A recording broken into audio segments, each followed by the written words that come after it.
Hello, everybody, and welcome back to OMB Reviews. I am the critic who is a cynic. How is everyone doing this evening?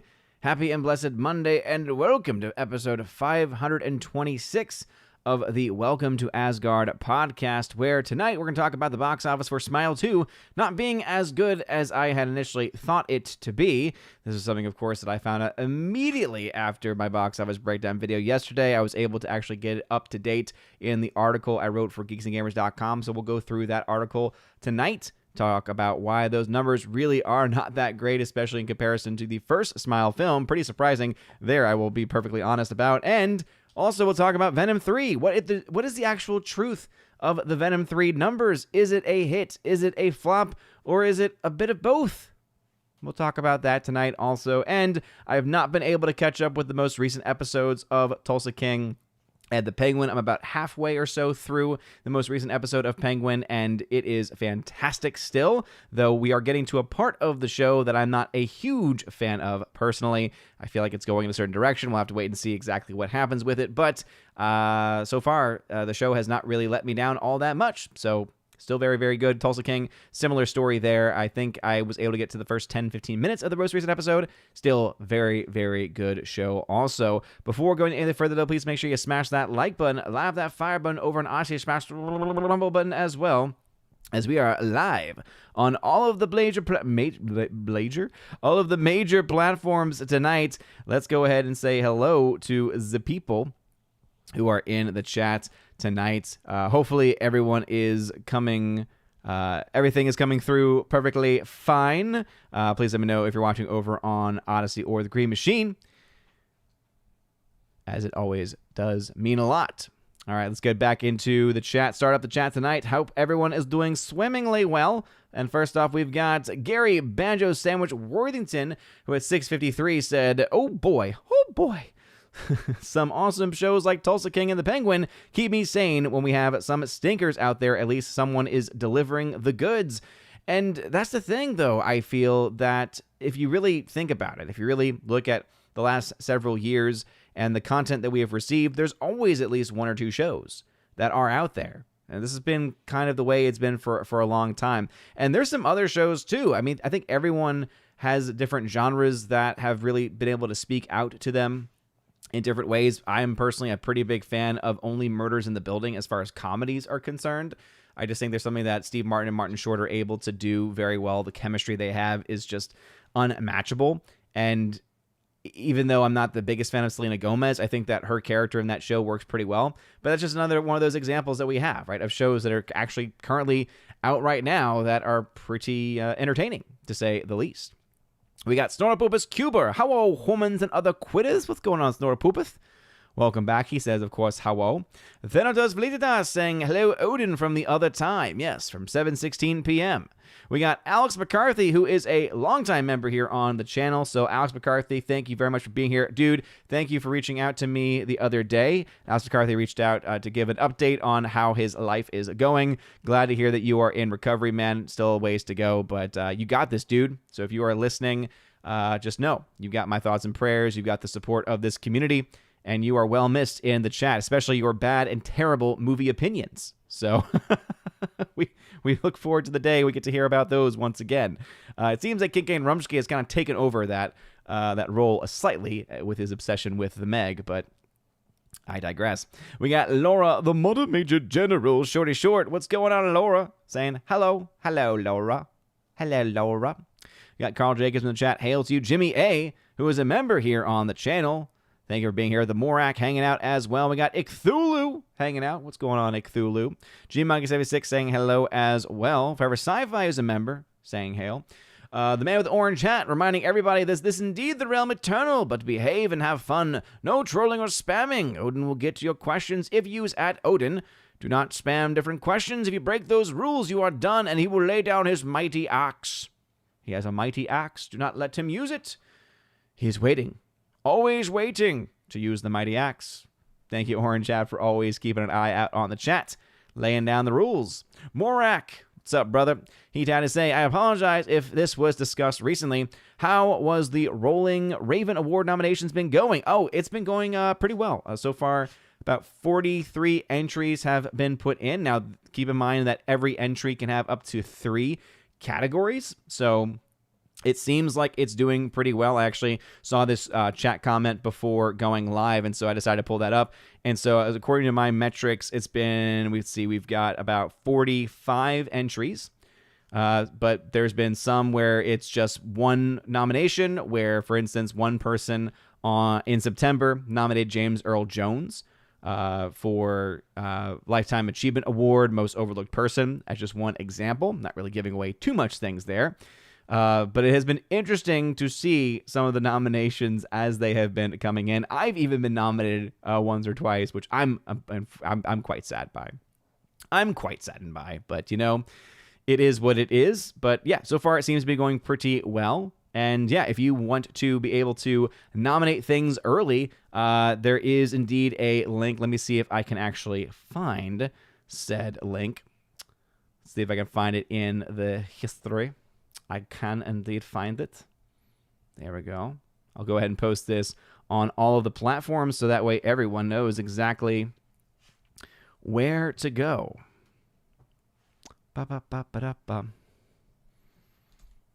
There we go. So the link has indeed been posted. Should be posting to all of the platforms. I say that, and yet, what in the world is going on here? Why is it only posting to YouTube and to X? Are we not currently live over on Rumble? Did Rumble mess up again? Goodness gracious. Goodness gracious me. Are we live over on Rumble right now, or is it just the chat messing up? Hope it's just the chat messing up. That is an easy fix, if that is the case. Let us double check here. Let's see. All right, it is live over there. For some reason, the chat... Okay, so it's just the chat that is a problem. That explains it. Okay, I don't know why there was an issue there, but that is something I think I can fix. Yes, okay. Yes, Kincaid and Rumsky, I can see you now. Why couldn't I see you before? That's the strangest thing. Oh, wait, no, there it is. Okay, it did show up there. Good. That's one of the problems with some of the alt platforms is that if there's not people on it right away, it doesn't work for some reason. But anyway, I will post the link one more time. I don't know why. Yeah, the X thing is just weird again. It's for some reason it's posting it multiple times over. Because see, now it's posting it to Rumble and to YouTube. But not to Odyssey. I don't understand you, Lisa. Anyway, so that's the link. Most of you have got the link at this point. If you want to click on that, you can submit some early nominations for some things that you think are the best and worst, just so that we get a pool of names, a pool of nominations, so that we can then eventually use that for next year's Raven Awards. We got Cthulhu. I'm waiting for Penguin to finish the season before starting because I know I'll need to binge it. Yeah, for sure. There's definitely some that prefer the binge model, as it's been hotly contested and debated over on Friday Night Tights.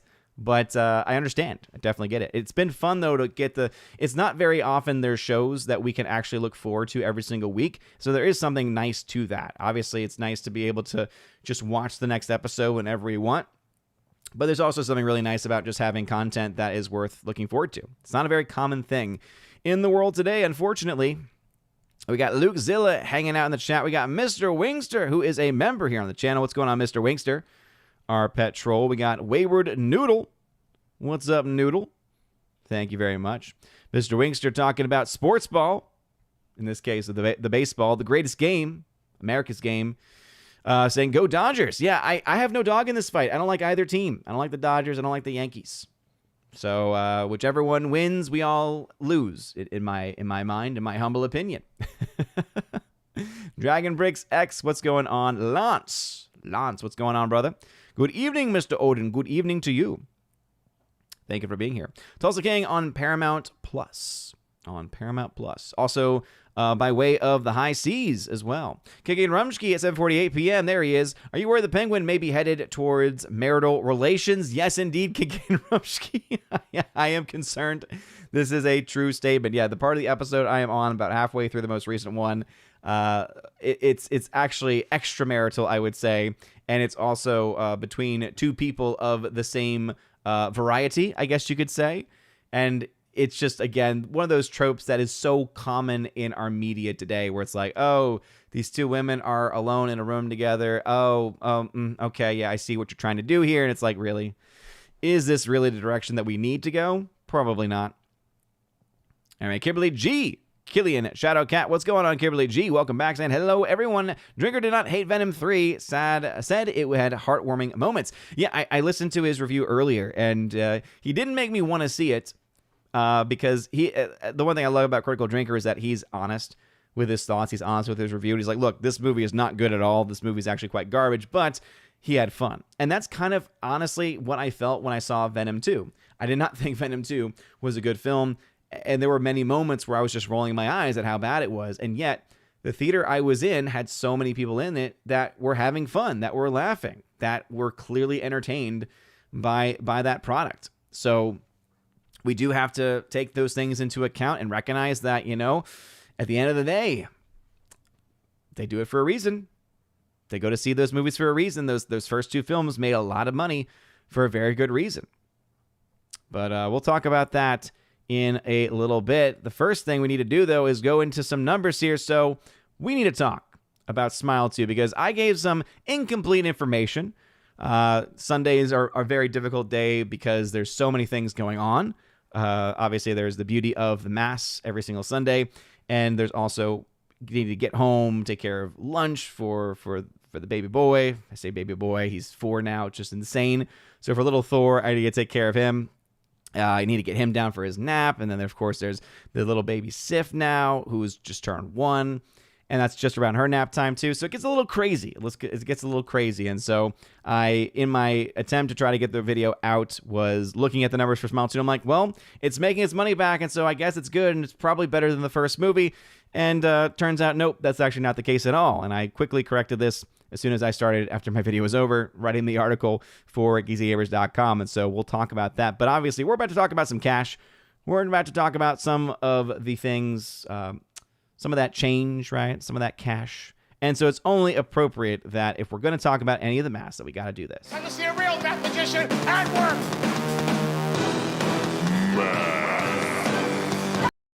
It's time for some math. Let's go ahead and pull this up on the screen. So this is the numbers.com. This is the performance for Smile 2. By the way, thank y'all for y'all's feedback if you've been leaving comments.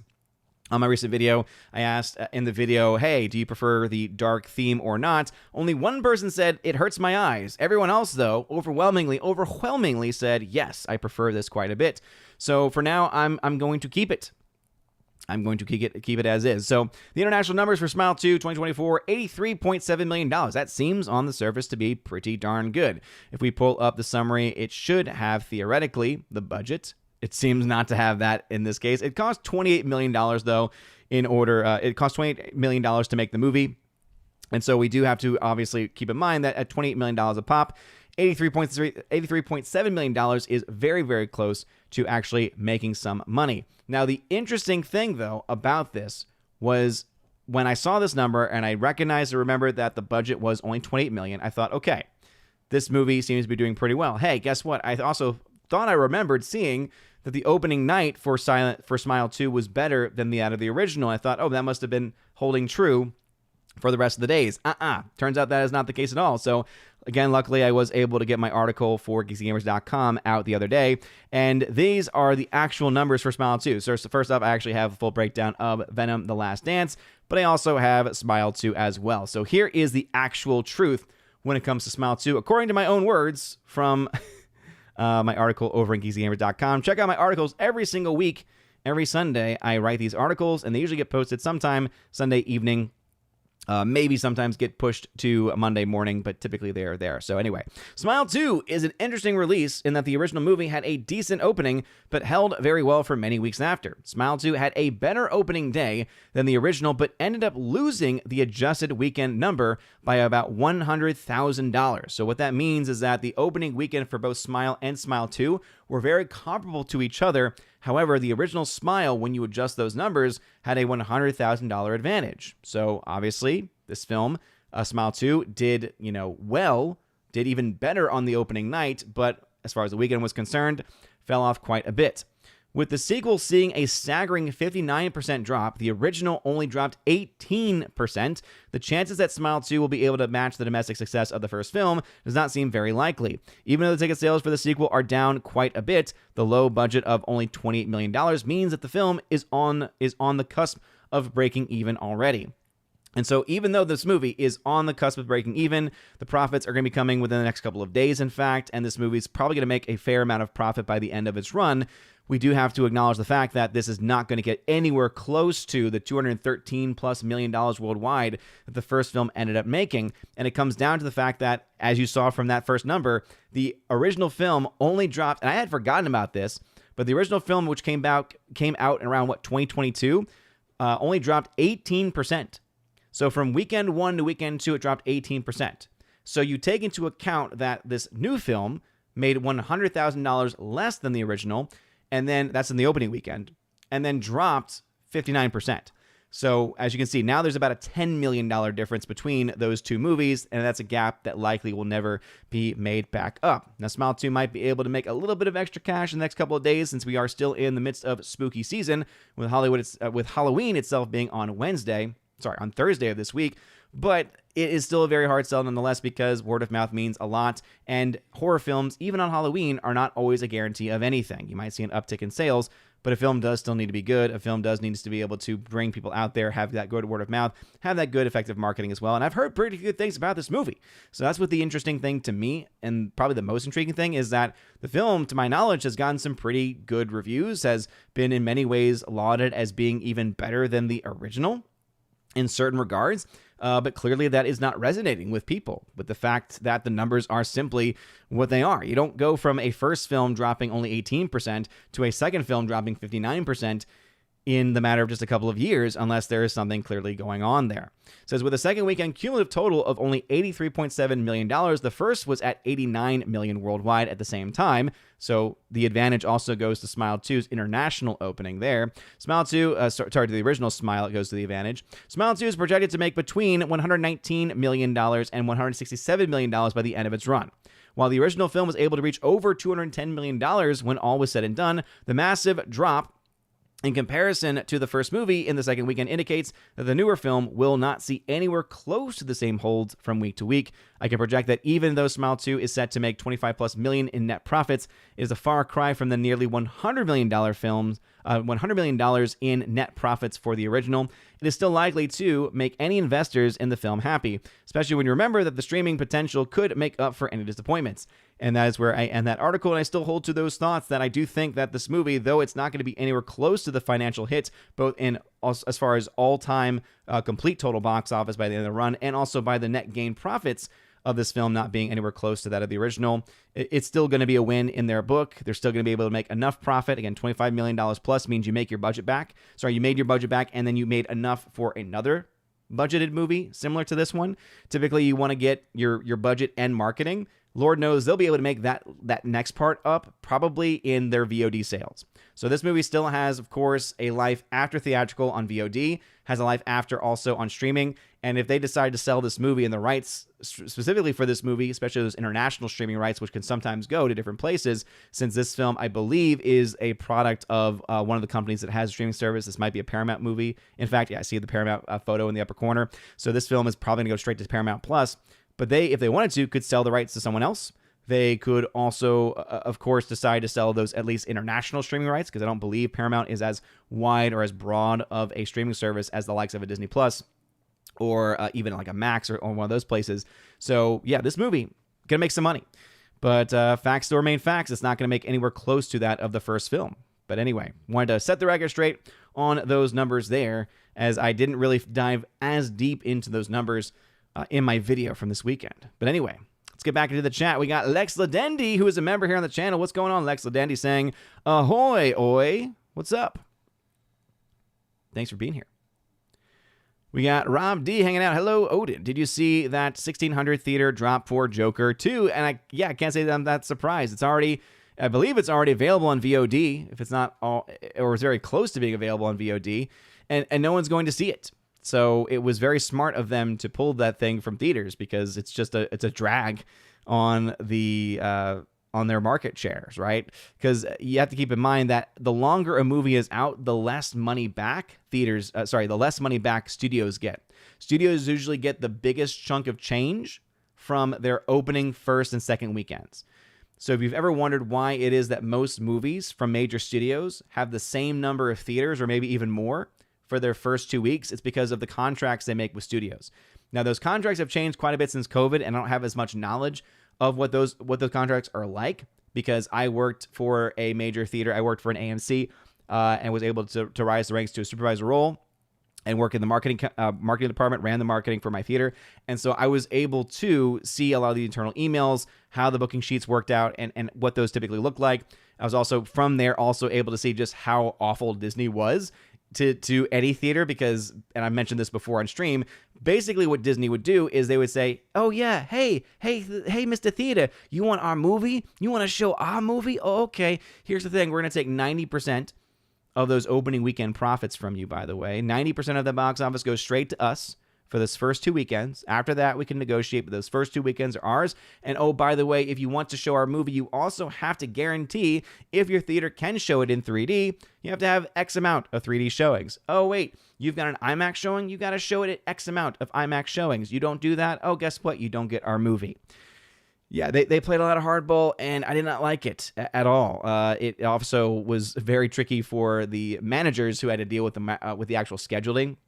Anyone who had to actually deal with the scheduling of the show times, because they always had to find these random, they would say, hey, you need to have at least 3 showings 3D. It's like, all right, we're only going to show 3D showings, 3 of them, because no one really wants to buy that. And they had to try to find it within certain time slots too. But it's a nightmare, right? It's a complete and utter nightmare for them to do that. Now, again, at that time, the take for a studio was about 90%. Because I remember talking to, the general manager at the time and saying, how much do we actually make off ticket sales? And he's like, for every $10, we probably get about $1 back in ticket sales. It's like, whoa, okay. So that's 90% going to the studios and then 10% staying at the theater. And that was typically within the first couple weeks. After that point, though, you obviously, if a movie is good and hangs on quite a bit, the theaters start to be able to say, all right, we actually could keep a little bit more of this cash, right? Because now, if you think about it, it actually makes the most sense, because in the very beginning, it is actually the advantage of the studios, because basically the studios are like, we are granting and gifting you this beautiful movie that will bring people to you to be able to buy popcorn and improve your profit margins for the first 2 weeks. And then after that, when the numbers start to drop off, now all of a sudden it starts to become a burden on the theaters, which means now the theaters have the high ground, because they say, well, if you want us to keep your movie, in order for you to get more ticket sales and still get some splits here from ticket prices, things like that, you need to start to make the deal a little bit sweeter. You need to make it affordable for us to keep your movie long past the time that lots of people are actually coming to see it. And so anyway, if you ever wondered how that works, that's how it used to work. Since COVID, I know some of those things have changed, just because there's this whole concept now of films going straight to streaming, day and date release. Not as common today as it was during COVID. Or you have at least like a 45-day theatrical window, or another type of theatrical window where they'll tell the theater, oh, we'll have X amount of time in theaters, and then it goes to streaming. Now the theaters have a little bit more power, I guess you could say, in that they can now request better returns, saying, hey, if you're only going to have your movie in theaters for a short amount of time, we're no longer going to get those profits that used to be guaranteed when a film did really well and was able to hold from week to week to week, because after those first 2 weeks, we get those profit margins from ticket sales alone. But yeah, anyway. Joker 2 not helping theaters in any way whatsoever. Let's see. Carl Jacobs says, wife and I watched a Godzilla movie called from 1968 called Destroy All Monsters. It was absolutely awful, if entertaining. Is that the one with Manila? because I've not seen all of the Godzilla films, but I know all of the monsters pretty well. And it's because I've mentioned this before on stream. My son, and I got this for him for his birthday, and he's loved it. It's insane how much he's loved it. It's this Godzilla encyclopedia book. And it has all of the monsters throughout the years from I think it has the Showa years, the Heisei years. I'm probably mispronouncing those too. Going all the way up through, it has Shin Godzilla. It also has the animated Godzilla, like the anime. He calls it Earth Godzilla, but it's the show, I think, or the anime was called Godzilla Earth. So it goes all the way up to there. So I know all the names of the films. I just don't necessarily know every single thing about them because I've not seen them. It clearly says, oh, shoot, time to update the awards after this past abysmal summer releases. Yeah, a lot of things to update for sure. There's been some good things in there too, though. King Rumsky, I can indeed see you now. Abomination, okay, I can see him. Thank you for making your presence known. He says, I blame King Kane Rumsky. I always blame him. If he wasn't so obsessed with the Meg, okay? If he wasn't so obsessed with the Meg, maybe it would work. RSN40, what's going on? Thanks for hanging out over on the Green Machine. Abomination, thank you very much for letting me know that. I don't click suspicious links, so I can't confirm if that's what you wanted to post. It was a suspicious link. It's from me. So there's no way that it could be ever suspicious. Kagan Remsky, how come you didn't wear a Halloween costume, FND? You could have gone as Mario. Bro, what are you talking about? I did go. Did you not see my Halloween costume? I think my Halloween costume went over the heads of a lot of people because I literally went as Tim Pool. I went as Odin Pool. Like the beanie. If like, because there were some people in the chat who like got it and it was just so cool. It was like, oh man, I feel like it's like an inside joke where it's like some people actually get the costume that I'm wearing because it was a legitimate costume. My wife literally made a t-shirt for me for the costume because, yeah, and I still have, hold on 1 second. So yeah, here's the beanie. I don't wear beanies on a daily basis. In fact, this is one that I wore back in high school. So this thing was actually cutting off the circulation to my brain throughout that entire show. So if you wonder why I wasn't speaking as much, it's not just because I'm a quiet guy in general on the show, because a lot of people talk. It was also because my brain was hurting because literally that thing was cutting off the circulation. But yeah, my wife made this and I gave the idea because I'm like, you know what? This guy Tim Pool always talks about two things. He talks about Civil War and he uses the word esoteric like every single day. In fact, if you watch his videos, today, he went on a whole spiel about Magic the Gathering cards and at one point said esoteric. So, esoteric Civil War. Wife made that shirt. Some people saw it. Some people got it. I had a picture up here, which had Adam Krigler. Shout out to Adam Krigler, who's he's an awesome guy, all right? He's a great guy, the best guy. I had a picture of him with an X over it saying banned. And then I had another one that had SCNR, which said RIP. I went for the deep level dress up costume, okay? So yeah, I may not have had a mask and all that other crazy stuff, but I had a costume. And I'm offended, King and Rumsky, that you did not notice it and clearly did not appreciate it. Let's see. Laura says, my gaydar must be broken because I sense no L shenanigans in Penguin. Oh, I mean, it wasn't that there was like... Yeah. So I guess it's because the fact that you have the two women in the room, one of them happens to be a lady of the night, for lack of a better expression, right? That's just the direction I thought they were going to go. It wasn't because they had any chemistry. It was just that's just a thing that Hollywood does a lot of. So if you didn't feel that or sense that, then that makes me happy because that means that whatever happens may not actually be what I thought it was going to be, and that obviously makes me happy. Miss Modern Muses, what's up, Miss Modern Muses? Welcome back.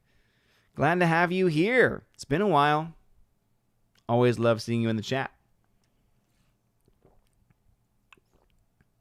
Let's see.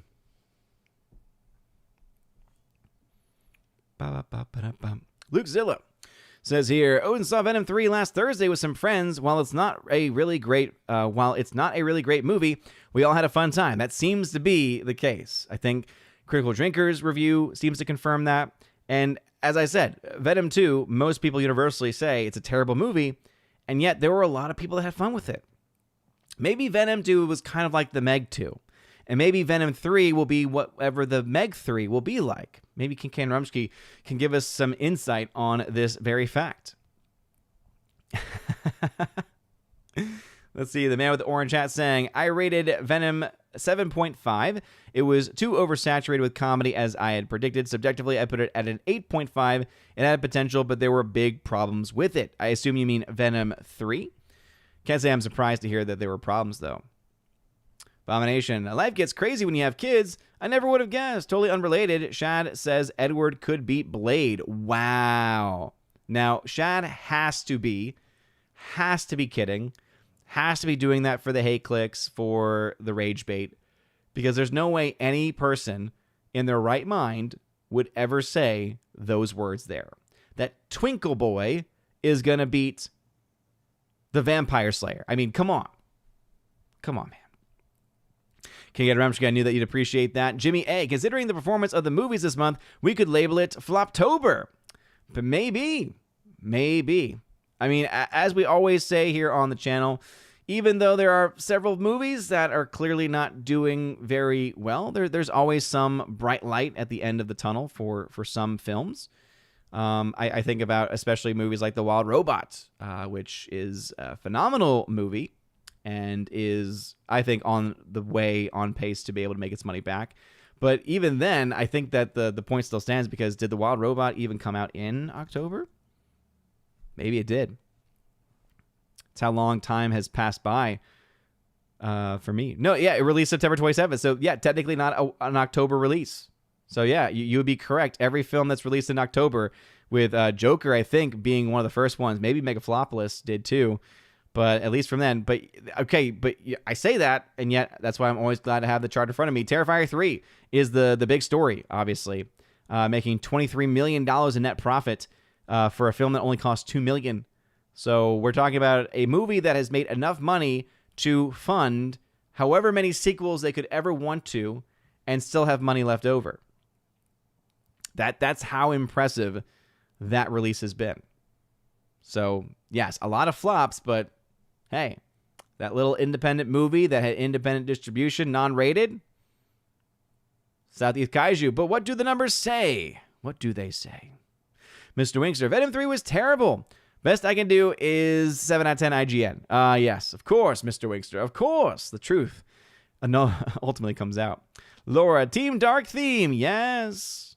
King and Rumsky, Odin, the Dark World. Yes, indeed, the Dark World. Mr. Winkster, Odin, what are you dressing up as on Thursday? Probably not dressing up myself, but my son is dressing up like a dinosaur.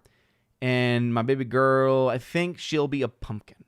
We have a costume that my wife actually made, and would seem to make the most sense. I think it's going to really depend on how warm it is, because it's supposed to be a warmer Halloween, which is sad because the last few years it's been colder. But this high pressure ridge that's been hanging out over the United States is really starting to tick me off, because we got these beautiful mornings here in Tennessee where it gets down into like the 50s. So walking the dogs in the morning has been great. It's been nice and comfortable. I love the cold so much. But then it gets up to like the mid 70s, mid 70s, low 80s, and I don't like that. Not a fan. Taylor Swift greater than Disney, Star Wars, and MCU and Doctor Who. Wow, that's quite a mouthful. What's up, Taylor Swift? Welcome back. Now I remember that name. Laura saying, gotta feed the puppies. Always feed the poopas. Always feed the poopas. RSN, thank you for letting me know I'm working over on Green Machine. Appreciate you. Caveats. Caveat ties at 8:03. What's going on? It's 8:18 in real life. About 15 minutes behind. Rob D. As I did see John Wick 1 is coming back to theaters. Lionsgate really needs that money. Dang, dude. Well, here's the thing. They're not going to make a lot of money off of that, because that's an old movie. And to my knowledge, when it comes to those types of releases where it's a very special edition or whatever, I feel like the studio typically does not get nearly as much, because it's, again, a much higher risk in many cases when an older film gets released, even if it's a famous older film. So I think that might be a closer 50-50 split, if not more, for the movie theater, which might be taking the risk.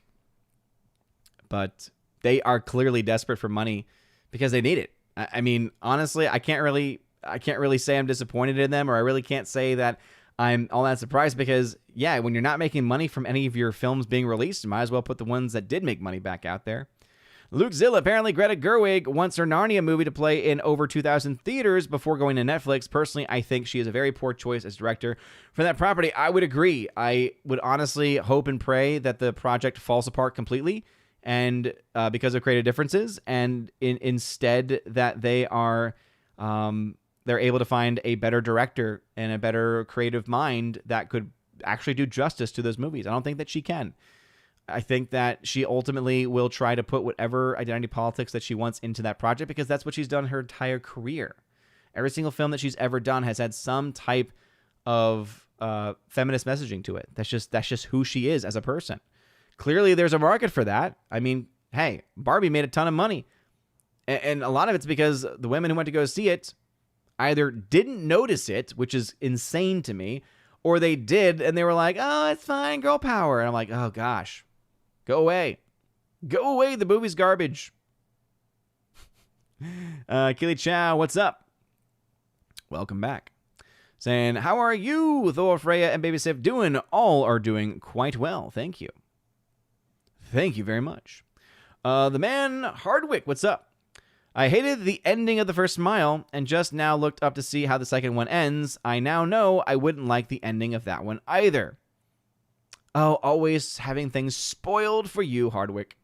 Keely Chow, has any one of Tim Pool's former employees applied for a job at your office / the Geeks Gamers Tennessee office? No. I like that you keep trying to make that a thing. It's never going to be a thing. I'm the only one from that place. I'm the only one from the team out here.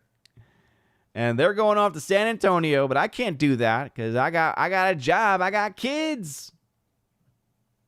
And then on Friday Night Tights, they mentioned the Orlando meetup because MegaCon's coming up in a couple of months. Kind of crazy that MegaCon's only about 4 months away at this point. It's insane. It's insane.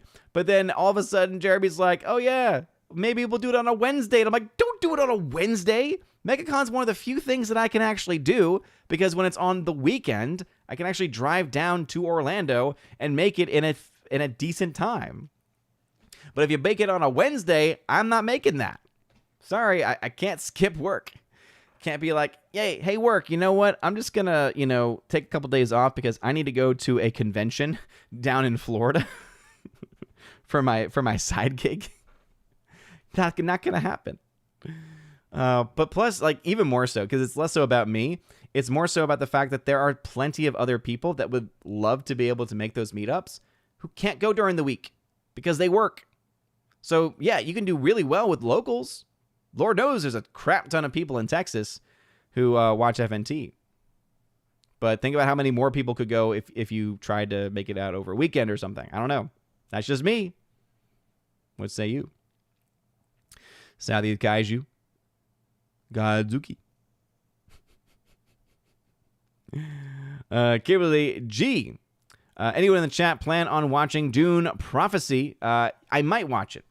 Wait, is that the movie or is that the show? Because the show looks somewhat interesting, and HBO has been able to do some pretty good things recently, so I might give that one a chance. I think that has a different name to it, though.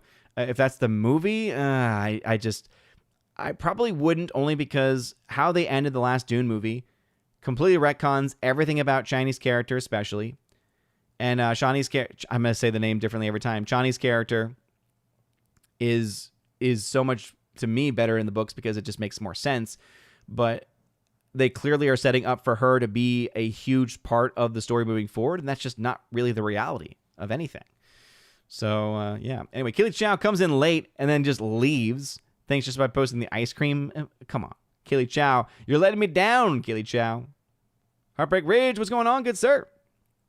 Thanks for joining. Hardwick, I agree with Sam Raimi's second law of horror, the guilty must pay. If the villain gets away with it at the end, it's not a good horror story. It depends on the movie. I don't think there's any... I don't like that at all, dude, because you can't put limits onto a story genre in that way. I mean, no, that's not how that works. If you make because let's say you have a horror comedy and it's actually funny if the person gets away at the end of it, then guess what? That works. So I would strongly disagree. I think that that's not a good rule. Soul Assassin saying Odin Poole is the cooler version of Tim Pool and has a beard. This is a fact. Because the real Tim Pool, I don't think, can grow a beard. I don't think.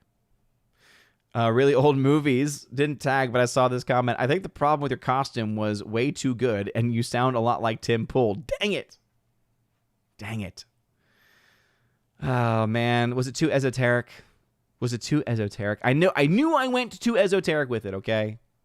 Did I say esoteric already? Cthulhu. Tim Pool is an evil person. Evil. I don't recommend having anything to do with him. Just ask Adam. Oh, man, look, I'm not going to call the dude evil, all right? And believe me, I love Adam. I've heard Adam's side of it, and I think Adam was done dirty, all right? I don't think Tim Pool is a good person, but I also wouldn't call him an evil person. I think he's done some bad things before, and I think that he can be a bit of a jerk. But I wouldn't call him evil. And here's the problem is that he, in my honest opinion, again, not everyone's going to be able to put up with a lot of the nonsense that he does, because he does a lot of nonsense.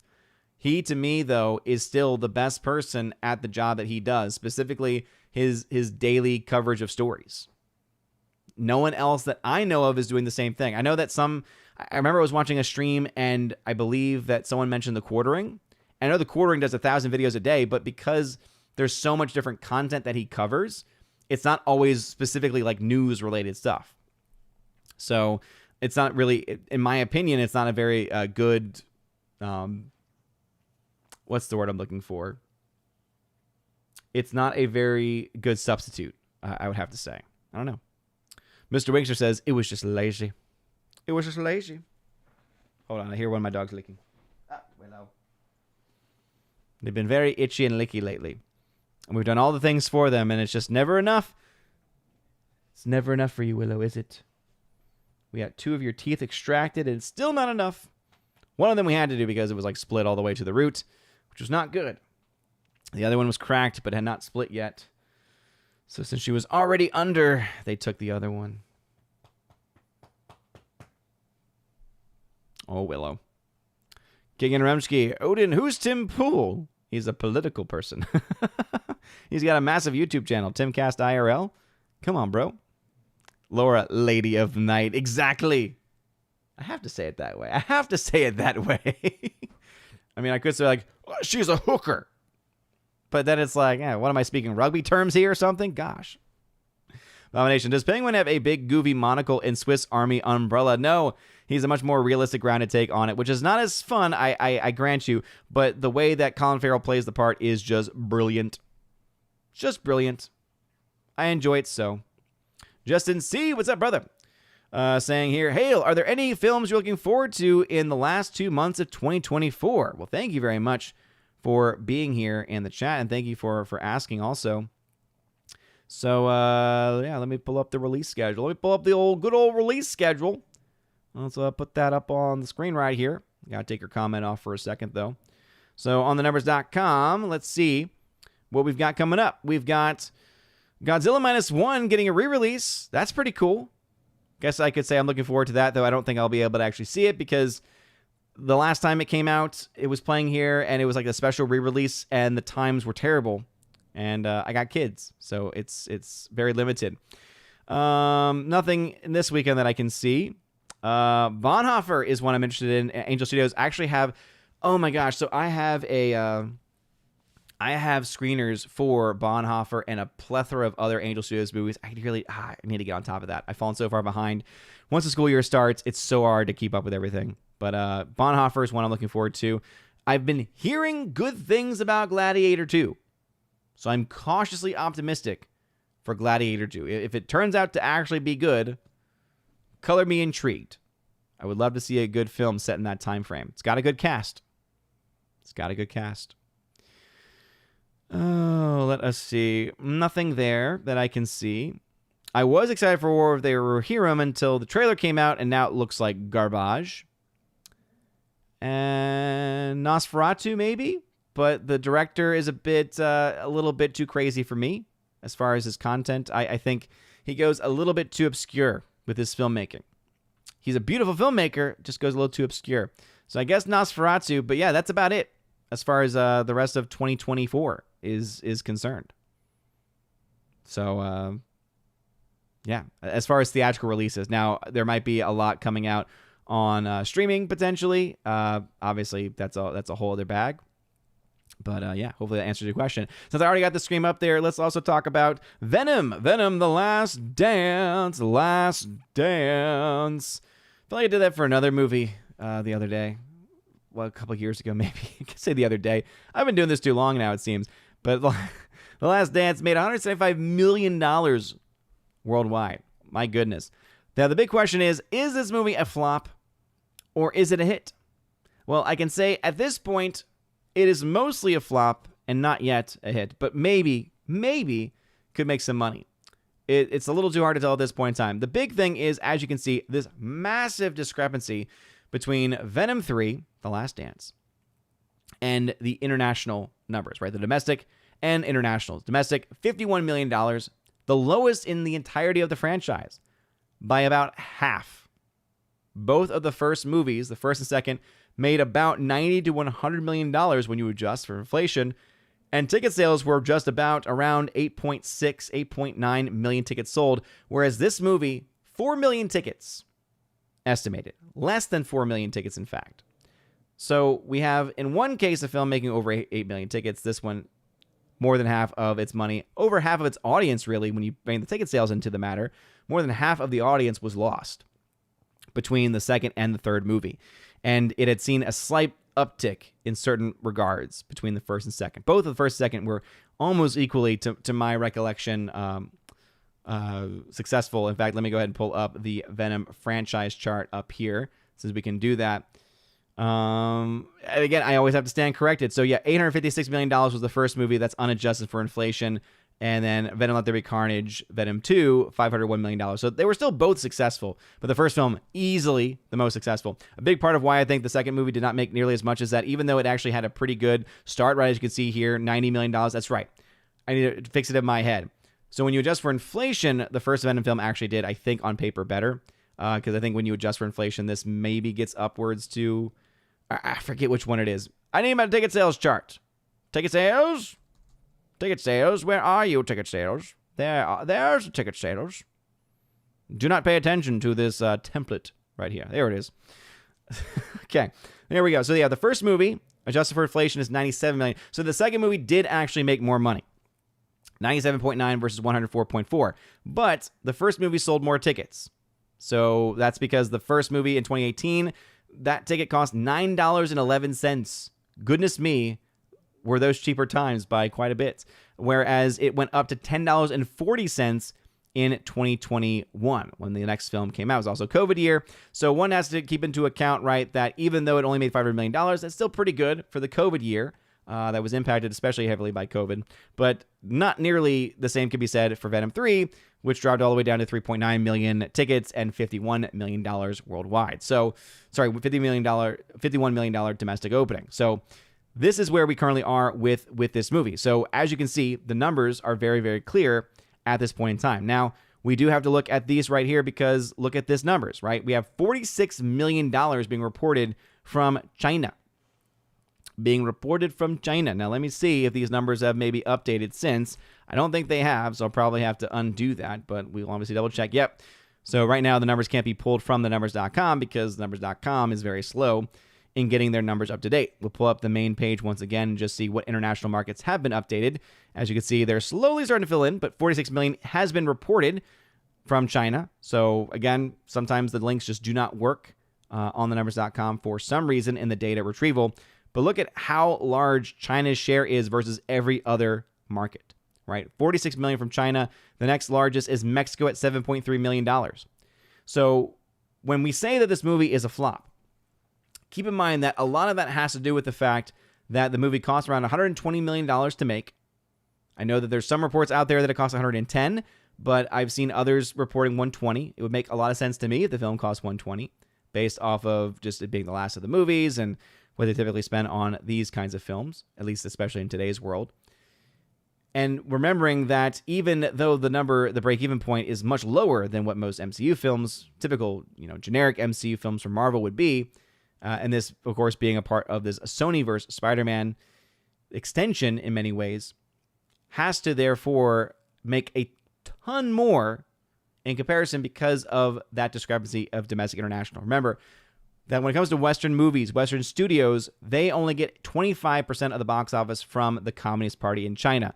From all the other international markets, they only get 40% of the box office domestically. By the end of the run, it roughly equates to about 55% of the entire box office. Remember that most films tend to make between 50 and 70% of their entire box office within their first 2 weeks, which means 57% is made after the fact. And again, when you think about how those numbers are split, that's inevitably where you get to that 55% cut for the studios. As I mentioned also, the cuts have changed since COVID times, which is why sometimes it's a little bit harder to pinpoint into place.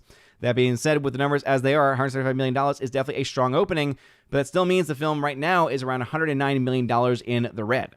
So this movie has not been able to make its money back yet, but for an opening weekend with such a low domestic, with such an abysmal domestic opening, especially compared to the other films, hey, we got to be honest here. This money could still be made back, right? Even the fact that it's made 46 in China and 78 million in all the other markets put together, the fact that it's still at only $109 million in the red, by the end of next weekend, if those international numbers continue to pump in money for this movie, for this franchise, maybe it'll be enough. I don't think it will be, because I think those splits inevitably will, really just not go its direction. I think Venom 3 also will fall off like a cliff next weekend, even though there's no real competition for it, there's no major new releases to get people's attention. I do ultimately think, though, it's just not getting a lot of the word of mouth that a film like that in today's world really needs. But anyway, those are the thoughts on Venom 3. What say you? Hardwick at A15, is the scene you mentioned from The Penguin sort of like the I'll be in my bunk scene from Firefly? Kind of. I would say... I get that reference. It was more about I think it was that episode where basically the wife of Captain Reynolds is with the ship, is trying to steal Anara's ship. That's kind of the feel that it had before it gets too crazy. Anyway, Jimmy A, unironically, The Meg and Venom are good comparisons, both fun, guilty pleasure type cinema. There you go. Master of Gaming hanging out in the channel. What's up? Hardwick saying, Edward Cullen is always trying to ice skate uphill. Soul Assassin, do you do trunk or treat or regular trick or treating? We do regular, but we actually, every Halloween we have done, except for the COVID year. So our son was born in 2020. And so his first Halloween was actually, I'm trying to think. Yeah, his first Halloween was when he was really, really little. And I don't remember if we walked around the neighborhood that year or not. I think we did. We were like, let's just walk around our neighborhood, see maybe if there's some kids, maybe if there's some families that are doing like trick-or-treating type things. I think we went to maybe a couple of houses, met a couple of neighbors that way. And then the following year, from that point on, we have gone to a friend of ours who has a couple of kids now, but has a daughter around about maybe a year off from our son. And so we've been going to their neighborhood because it's a very nice contained neighborhood, easy to keep track of everybody. So we did that one the last several years. This year we might actually be doing it differently because now one of our son's little friends, his family, invited us to go trick-or-treating with them. And so I think we're doing that, which is a little bit closer as neighborhood-wise. But yeah, I mean, I think all of it can be good, obviously, as long as we are able to remember really the spirit of the season. Because, yeah, I mean, this is the last show before Halloween comes about. But remember, what is Halloween? Halloween is literally All Hallows Eve. It is the feast of All Saints' Day, or rather, it's the eve of All Saints' Day. And historically, it's always been used as a day for us to prepare ourselves for the great feast of All Saints.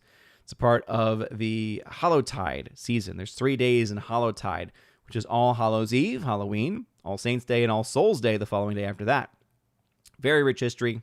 Oftentimes, many lies are told about the origins of Halloween. It's a very Catholic holiday.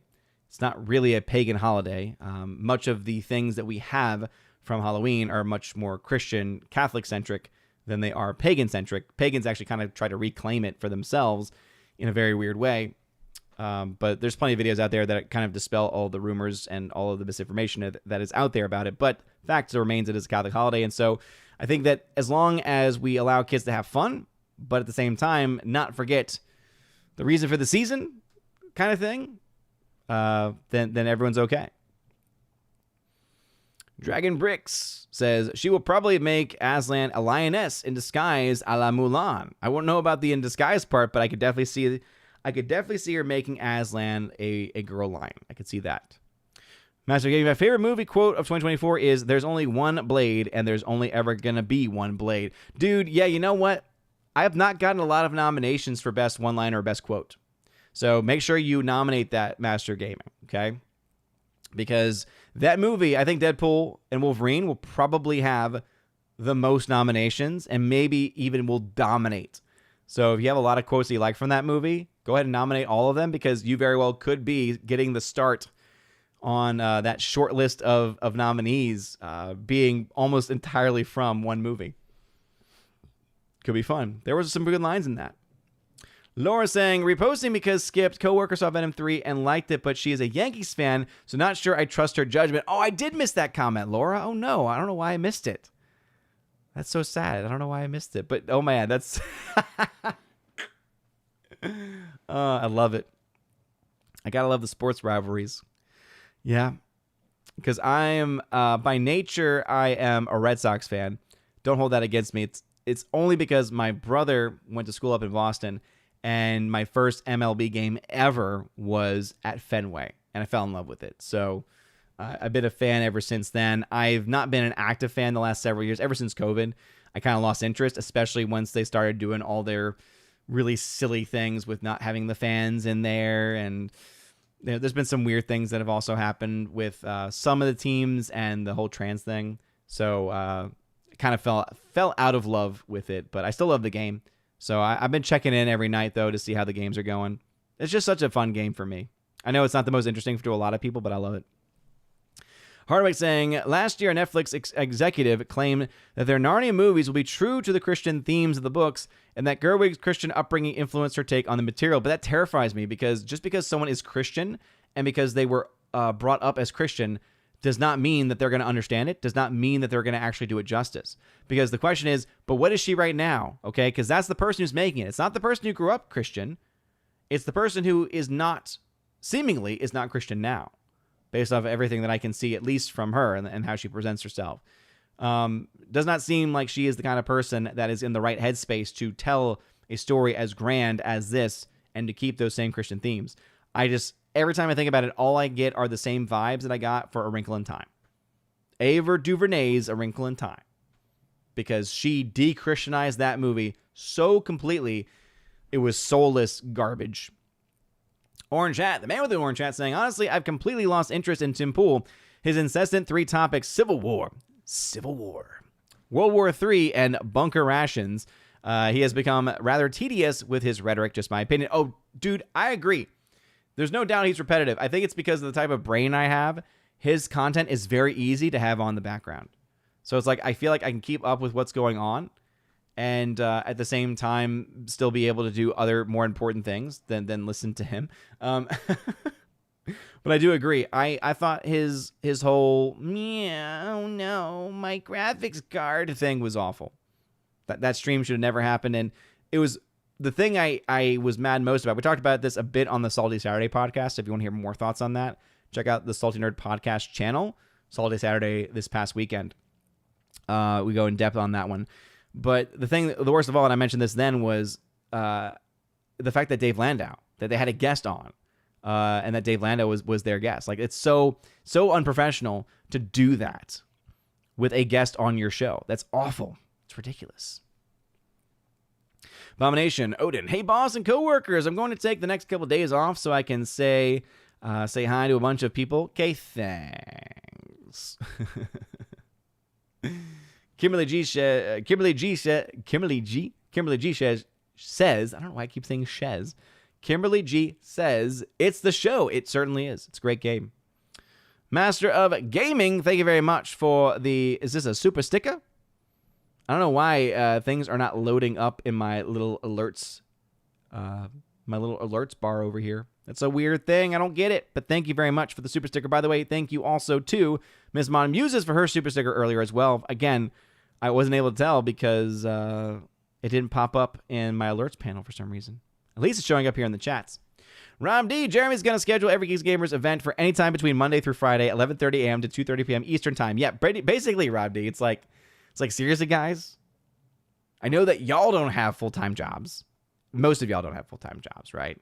In the same way that we do. Obviously, they are streaming full-time. There's no doubt about that. Jeremy is one of the hardest men working in streaming. That dude streams so much. He's so obsessed. He is so obsessed with the Orange Man. And look, I know I love him.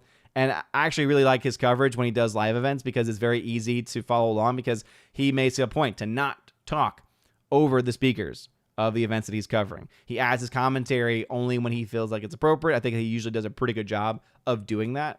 But yeah, it's like, dude, come on. Most people cannot make those times. If they're local, it's easy because it's like, oh yeah, I'm just going out with some friends tonight. But if you're from a further away location and you have a full-time job, it's not very easy to do that. Hardwick, Mark Dice coverage of political news is more accurate, more concise, and more entertaining than Tim Pool's. I remember I got recommended some of his videos years ago. It's been years since I've watched Mark Dice's comment, but I will definitely check it out because I do like keeping up with news if I can. I can do articles sometimes, but my ADD brain doesn't always allow that to happen. Caveat Ties saying here, I watch the quartering. He often rambles a lot and doesn't get to the point, and the point is often the title. Yeah, it sounds a little bit like Tim Pool sometimes too.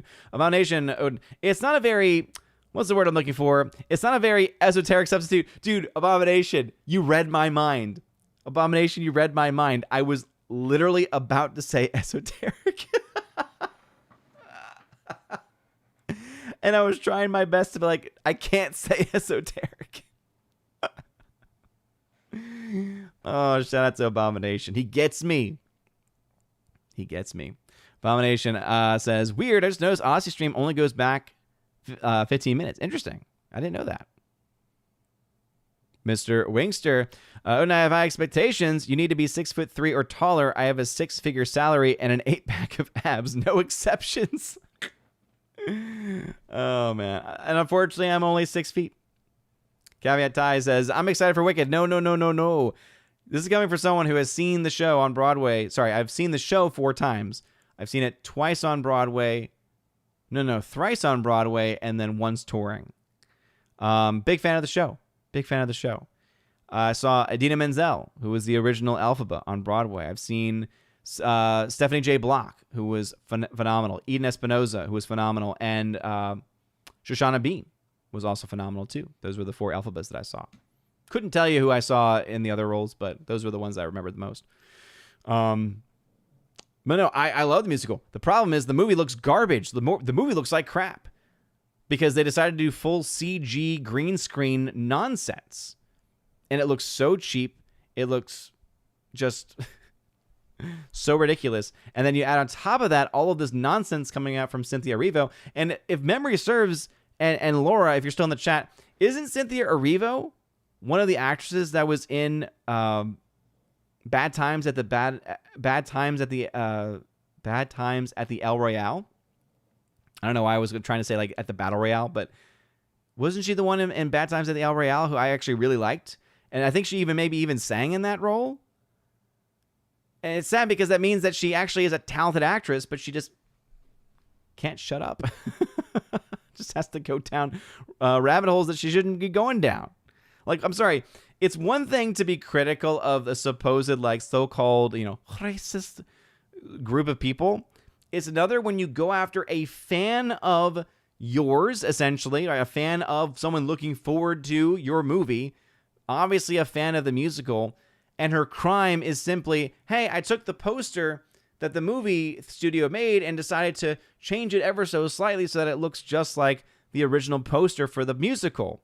Oh my gosh, you're taking away my eyes and you're taking away my ability. It's like, oh my gosh. Read the room. Read the room, dude. Laura, when is the annual watching of Addams Family? Ooh, yes. Typically, it's on Halloween. It's on Halloween night. Thank you. Yes. Yes, yes, yes, yes, yes. It always comes up on Halloween. And I typically don't think about it like beforehand. But yeah, usually it's Halloween. Maybe there's times because of like scheduling or whatever it might be that I say that in such a weird way. I have to schedule my time in order to watch this movie with my wife. Obviously, I have streaming nights. She has nights where she'll hang out with her friends. Sometimes it's like, again, so we sometimes do have to schedule. But yeah, typically it's on Halloween night itself. Like when we get back from trick-or-treating. Luke Zilla, there is a 12-year time skip between Dune and Dune Messiah. Probably the same thing will be done with the movies. Plus, Paul saw a vision of Chani coming back to him in part 2. Yeah, I don't think we're going to go with it. The Morak Sweetwater from Angel Studios was pretty good. Yeah, I got that screener. Looking forward to it. Cthulhu, last comment ever on this. Bill Whittle and Anthony Bryan Logan are moral and good political YouTubers. Add in black conservative perspective. He's wonderful. Pool is trash. Cthulhu, let it go, man. Okay, I get it. I do get it, though. I actually would agree that there's a lot of things about him that, especially more recently, have gotten bad. I think Bill Whittle's great. I don't think he does daily, hourly content, though. That's the thing. It's people who are covering the news live as it is.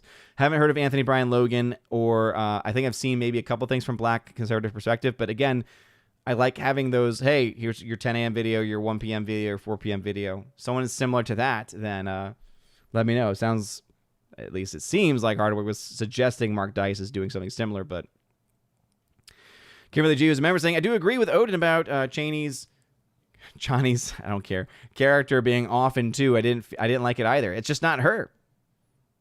They gave her the name Chani, but that was not Chani. She was an imposter, an impostore. Name that movie. It's relevant to what we were just talking about. I hope I didn't wake up my daughter by speaking like that too. Her room is right above mine. I mean, it's never been a problem before, but I just realized I was like, I said that kind of loud, kind of in an upward tone. And ever since she got her little tubes in, right, her ear surgery, she can hear better. So it's like, oh boy, that would always that would be the last thing I want. Oh, you're waking her up now. Dang it. She should be okay though. King and Rumsky I say, I know you're sad that Venom looks like it is stopping at the 3rd movie, but fear not, the Meg will go way past that, he says. It'll go way past that. I sure hope not. Hail Jane Cobb. Yes. Man, they call Jane. I'll be in my bunk when Jane saw Inara's lady client. Ah, yes. I was thinking of something different. I was thinking of, I was thinking of the Mrs. Hello, Mrs. Reynolds. Or, oh, man, I forget the name of it. She's known as Mrs. Reynolds. I just forget the name of the episode. Favorite sci-fi. The problem with Halloween now is that individual cities have their own dates for trick-or-treating instead of everybody on the 31st. Yeah, and all of it comes from a very false sense of security as well. I'm reading this very interesting book about it's basically about the great rewiring of the kids of our children's minds. It's the same author that did the oh my goodness, I'm blanking out on the titles of his books now. But he did a book on the great American coddling, the coddling of the American mind. Sorry, the coddling of the American mind was the first book he did, and then it is a book that's just going crazy right now. I'm blanking on the name of it, but it deals a lot though with how basically this sense of safety, the sense of safetyism became very popular in the 90s. And it was this concept of safetyism in the 90s that led to people not trusting their neighbors, not allowing their kids to actually, face certain risks and face certain challenges, which actually kids by nature need to experience. And obviously it doesn't mean like, oh yeah, just let your kids do whatever with no protection and without any oversight. But because now we're just so overprotective of kids, it actually has led to a lot of really bad results. But anyway. All right, back into the chats. Let's see. We're starting to wrap things up, but obviously I'm going to get through all the chats too. So it's 8:39 in the chat. 8:54 in real life, so let's go through it. Jimmy A. Halloween in my neighborhood is a nightmare. It gets really swamped, and if you aren't handing out candy, those lights better be off. Yeah, I mean, that's That's like the protocol, right? That's what you typically do.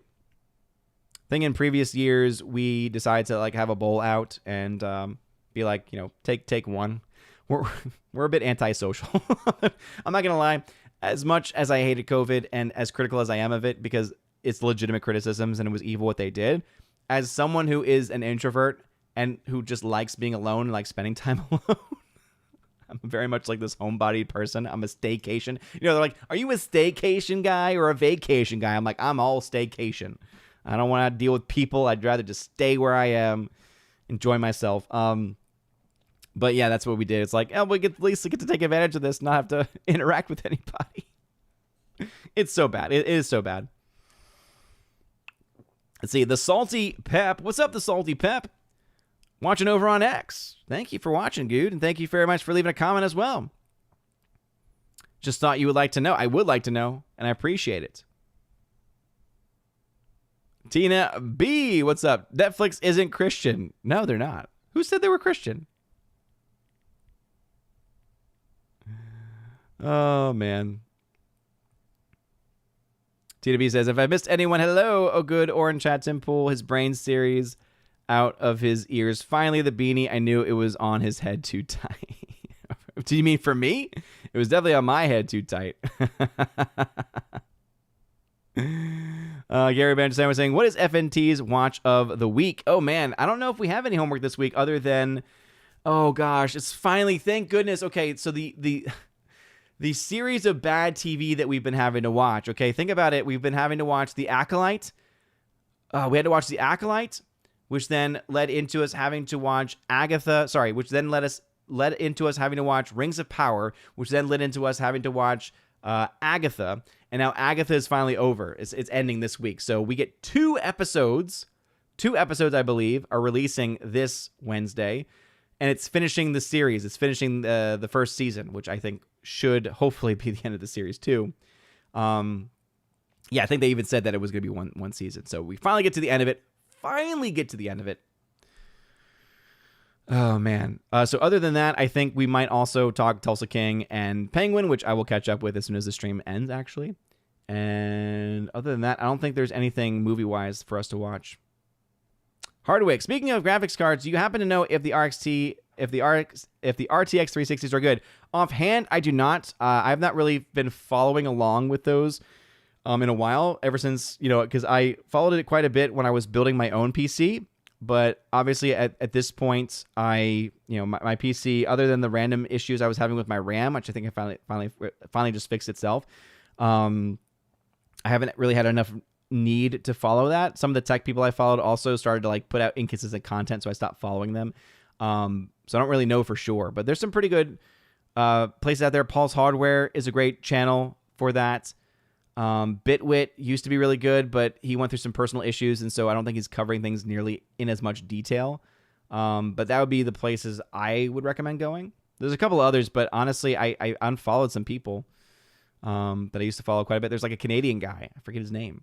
But he has like a whole shop with tons of graphics cards and all that good stuff. Esoteric. Yep. Oh, man. Orange Chat says, must go soon. I'm going to be doing my rants on my channel. Absolutely. Everyone go check out the Monday Night Rants from Orange Chat. Laura says, yes. Okay, it is. Cynthia Erivo is indeed from that. Dang. Yeah, I mean, go ahead. I mean, at this point, I probably have ruined, or she rather, has ruined any chance that you'll enjoy her in anything that she ever does. But yeah, I mean, I thought that Bad Times at the El Royale was a very fun movie, and she was actually a pretty good part of it, and I believe she sang in it, and she sounded pretty good. So it's like, dang, like, seriously? This is why, again, I can separate art from the artist in most things, but with Wicked, man, it's like, gosh. Tina says, yes, OMB Reviews is right. That Cynthia person was in that movie at the hotel or motel or whatever it was. I forgot. It's a minute after I saw it. It has been a while. Laura says she was in Harriet too and sung an amazing song during the end credits. Yes, I remember you saying that the film actually wasn't half bad. I just never got a chance to see it. Probably won't see it now. Oh, man.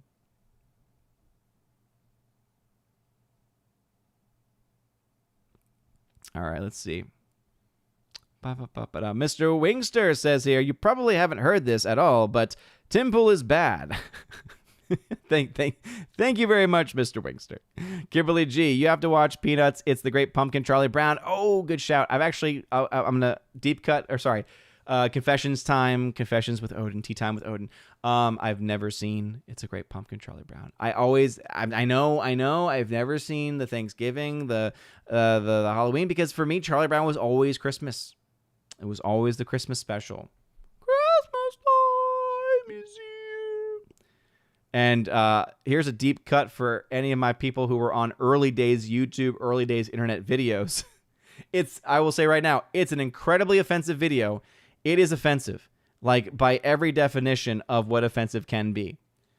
But it's called the most offensive video ever made, and it's a Charlie Brown Christmas. But I'll just say that it's about a Charlie Brown Kwanzaa, and I'll leave it at that. Me is the cleanest part of that entire thing. Deep cut for anyone who's seen it. Hardwick, so you got to see Wicked with Adele Dazeem. Yes, Hardwick, yes. The wickedly talented Adele Dazeem. I can't believe Travolta actually said that on live television. I can't do it. I can't do it, Captain. I don't have the power. Oh, man. Tina loves the Great Pumpkin. King and Rumsky, Anthony Brian Logan kind of reminds me of that Puff Math guy. Math. Really interesting. Laura Chaney must mean resting uber biatch face.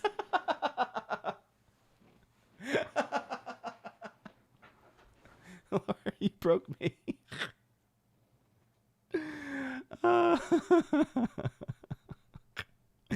If it didn't before, Laura, it does now. Hardwick. Cynthia Erivo also played Harriet Tubman. Yeah, she just mentioned that. And was the Blue Fairy in Pinocchio 2022. Oh, that's right. Is right. Our Mrs. Reynolds. Yes, Southeastern Kaiju. Thank you. That is what it is. That is indeed what it is. I don't know why. Why did I say it that way? Why did I say it like that? Why did I say like Stitch? Why did I say it like Stitch? Hardwick. Mark Dice does a few videos a week, about 10 minutes apiece. They're quick-paced but informative, and he makes them fun with sense of humor, such as dubbing over Brian Stelter in falsetto. So yeah, that's not what I'm looking for then, Hardwick. I'm not saying that they're bad videos, but it's not a good replacement then. A few videos a week? No. I want my hourly content.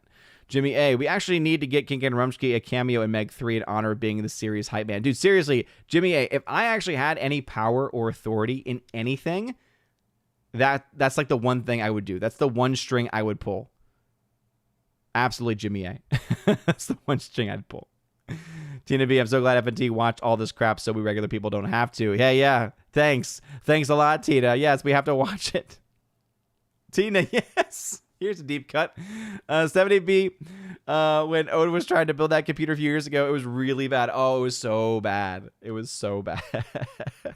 That stream is still up somewhere. I think I may have unlisted it. There came a part, though, where like I have headphones on because I have friends talking to me on Discord. It was like Mr. Peabody and a couple others. I don't know if Mr. Roy was in that, but I was like I had like my own like tech support, and like I'm like talking to them, and on stream it just looks like I'm talking to myself because their audio was not being fed through.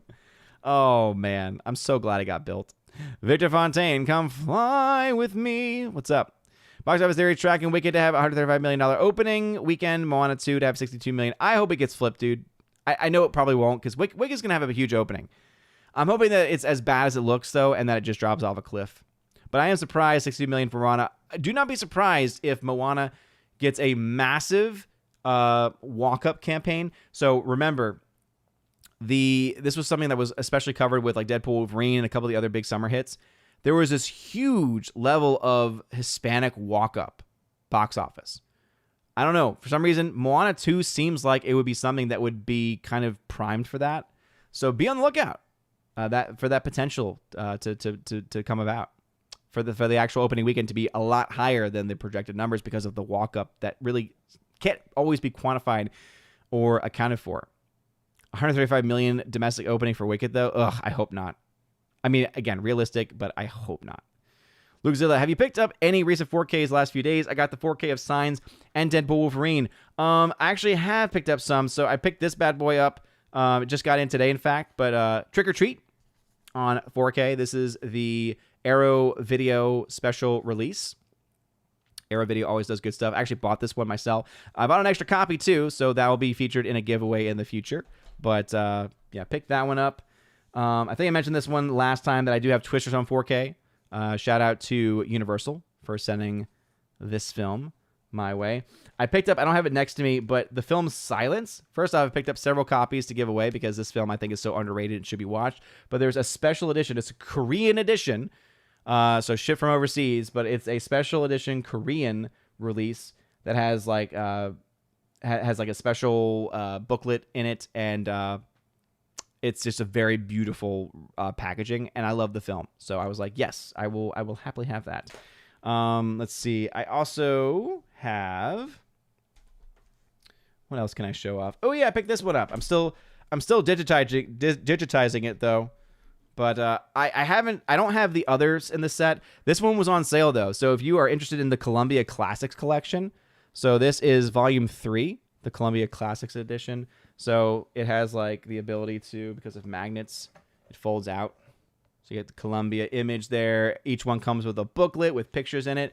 I like it as a collector especially. But the most recent one is a little too pricey for me, and also is ruined. I mentioned this on social media the other day. It's ruined because it has the modern edition of Little Women, the Greta Gerwig edition of Little Women on it. And I'm like, okay, that's just a wasted spot that you could have given to a much better film. Why would you do that, Columbia? But this one I got specifically because it was on sale for like $70. And for 6 4K movies in this special edition packaging, that's actually a pretty good deal. But it might still be available, so check it out. Yeah, Dragon Bricks, there's a lot of people that are not the audience for that movie. Kimberly G is very upset by this. Haven't seen The Great Pumpkin. I might have to unsub. But look, here's a pumpkin right here. See? Dragon Bricks. So you just turn on Great Pumpkin, Charlie Brown, for your students when you go off for a coffee break or whatever. That's not how it works. I'm not that kind of teacher. Soul said, have not seen Charlie Brown? Have you seen Ernest Scared Stupid at least? That man is an American treasure. I've seen the Charlie Brown Christmas special. Did he just say that he's never seen The Great Pumpkin? Oh, this poor sweet summer child. Love you too, Tina. Jimmy A. While we're on the topic of specials, we need to not forget the greatest one of all time, the Star Wars Holiday Special. Yes. Also, underrated Christmas special, Pee-wee's Christmas Special. Home staple. We watch it every year. Christmas. So good. Kick and Rumsky. Oh man, LOLing at Jimmy A and Abomination. Oh man, they are crossing the streams. Hardwick, I just checked Mark Dice's channel to confirm the frequency. It appears he's been uploading a video every day, occasionally 2. Still not the same, but better than what you said before, at least. All right, we are wrapping things up. Short. Unpopular opinion. I don't get Charlie Brown. I find it cringe. What? Laura, no. Why would you do such a thing? I love Charlie Brown Christmas. And I've always been covered. The animated film that they did for Charlie Brown, like not the reboot, I guess, like modern remake, was really good. It was called the Peanuts movie. And it was very comforting. It was like, okay, this was made by people that understand Charlie Brown and got good voice actors to really capture the essence of the characters, and didn't try to do too much either. It was very refreshing. It was a very refreshing experience at the film, at the theater, I should say. Victor Fontaine, who knows a lot about physical media collection, for $70, that Columbia collection is a great deal. Yeah. Lukezilla says, Arrow is also doing a 4K release of the original 1954 Godzilla on November 5th. Very, very nice. Very nice. And then Forever Sci-Fi, who is a member, saying, I have the Galaxy Quest 4K Steelbook on pre-order. Can't wait for that one. I have the Steelbook. It might have just been the Blu-ray for it. For me, they're just doing that too close, because I don't feel like the 4K... I don't feel like the Blu-ray Steelbook they released was too long ago. Like, at least within the past 5 years, I think. So it's a little bit too close for me. I think that the Blu-ray also looks great, but love Galaxy Quest. Great film. So, maybe. Yeah, a lot of the 4Ks that have been available, I'm waiting on some for release because a lot of the movies that I'm actually waiting on, a lot of the movies that I am waiting on currently are not yet released, and they're some of my favorite films of the year. So just to give you an idea of things that I'm waiting on, the film DD was really, really good. It was recommended by Film Threat. I thought it was great, so I bought extra copies of that, so for my own collection and then to give away. And then on November 5th, Strange Darling, probably my favorite movie of the year, comes out. I got some extras of that. And then I did pre-order one box set that I did pre-order, and I did pre-order, let's see, did I only get one of these? Yeah, I think I could afford the one because it's not cheap. It's not dropped in price, unfortunately. But the Frank Capra 4K Collector's Edition, because it's got some of the greatest films of all time. Frank Capra, obviously one of the greatest filmmakers of all time as well. And that bad boy is coming out in November as well. It has So This Is Love, The Way of the Strong, That Certain Thing, Submarine, The Younger Generation, Flight, Ladies of Leisure, Rain or Shine, Dirigible, Miracle Woman, Platinum Blonde, American Madness, The Bitter Tea of General Yen, Forbidden, Lady for a Day, It Happened One Night, Mr. Deeds Goes to Town, Lost Horizon, You Can't Take It With You, and Mr. Smith Goes to Washington. Now, I know what you're thinking. You're like, wait a minute. Where's It's a Wonderful Life? Again. It's got a lot of films that I've not seen from him, so I actually am looking forward to it for that reason. Cthulhu saying, I was waiting on the 4K Steelbook of Meg 2. Heck no. No thank you. No thank you. I do not want it. I don't want it. I don't want it. Tina B, I still need to watch Coppola's Dracula and Karloff's Mummy. Oh, yes. The staples, Tina. Forever Sci-Fi. White Christmas is coming out on 4K too. Nice. Very nice. Hardwick, wait, it has Lady for a Day? That one's been out of print on Blu-ray for 4 years. Yeah. If that was one of the names I said, then yeah. So it's a pretty big set because it's a lot of films that have not yet been available on physical media for a long time. It says all 20 films presented in high definition Blu-ray. 9 of them are available in 4K resolution. Also includes Frank Capra, Mr. America, the new 2024 feature documentary. So tons of content on there. So if you like Frank Capra, it sounds like this is a pretty good set to be able to get. I think they said, 27 discs? 27 discs, and it's $144. So expensive, pricey. But for what you're getting, it sounds pretty good. Rob D. Odin's going to scalp the 4K Steelbooks of Meg 2. Oh, if I actually cared about that movie, even one iota, I would. But I don't. I do not. Laura saying, excited for Nosferatu, but why a Christmas release? Yeah, Laura, totally agree. I totally agree with you. Why in the heck are you releasing that film on Christmas? No one thinks, hey, you know what I think about with Christmas? Nosferatu, Dracula. Come on, man. Victor Fontaine, the Frank Capra had 20 movies in it for 145. I just mentioned that, Victor. You ruined my groove. King and Rumsky is now tagging to laugh at a Cthulhu. My goodness. Also laughing at Rob D. All right. Anyway, you guys have been phenomenal tonight, everybody. I do need to head out. I need to get some tea. My voice is getting very, very tired. It seems they'd aim for a Hollywood release. Yeah, I mean, that seems like it would be the most likely. Apparently, their film must not have been ready, or they were afraid that because of where Halloween lands this year, that it would maybe hurt its chances. The thing is that I don't think when you release a film is always going to then determine your success or not. It's about whether the film is good. Does it have good word of mouth? Does it have an effective marketing campaign? Lots of these things that are other factors are obviously, I think, as important, if not even more important than the time of year when you release it. But I do need to head out. So anyway, thank y'all very much. Victor Fontaine has that Frank Capra thing on pre-order as well. Soul Assassin is official. Odin was a Disney kid growing up, just quoted Emperor's New Groove. Glad you caught that reference.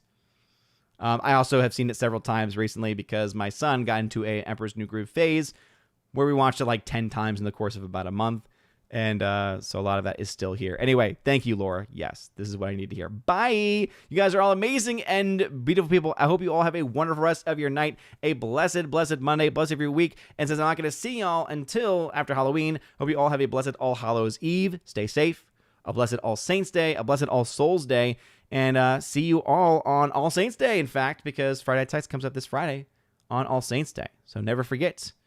Never forget. Holy day of obligation for Catholics, and a great day of opportunity for everyone else to commemorate those persons that have gone on before us and are currently benefiting from the perpetual light of heaven. So we pray for their intercession in our lives and for all of those that we have lost as well.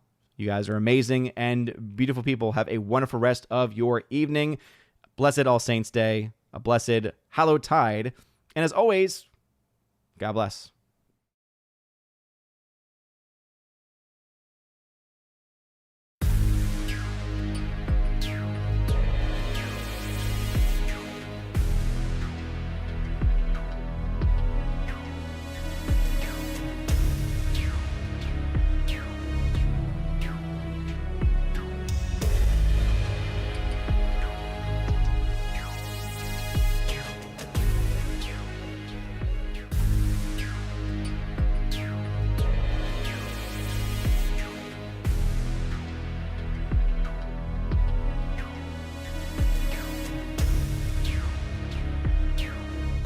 Now for a huge special shout out to all of my Chosen of Valhalla members, starting off first with my people on Patreon, Father Luca Illich and Miss Martin Muses. Check out her YouTube channel by the same name, Miss Martin Muses. Also to my Subscribestar people, Matt317. Check out his Twitch channel by the same name, Matt317. And also to the K-Man. Check out his website, xtheboundaries.co. And lastly to my YouTube member, Mr. Roy. Shout out to you, good sir. And if you want your name shouted out at the end of every live stream and video, check out the top link in the video description below where you get access to that. Also, you get access to a plethora of other things. You get your name listed at the end of every live stream and video, like you saw in those names that came up before this video started. And also access to a giveaways channel that I host over on the Discord server where I give away 4Ks, Steelbooks, Blu-rays, all kinds of stuff. So check that out if you're interested in that. Also, I have an exclusive podcast that I hold at least once a month, and it's always a good time, and you get extra bonus content with that also. So if any of that sounds interesting,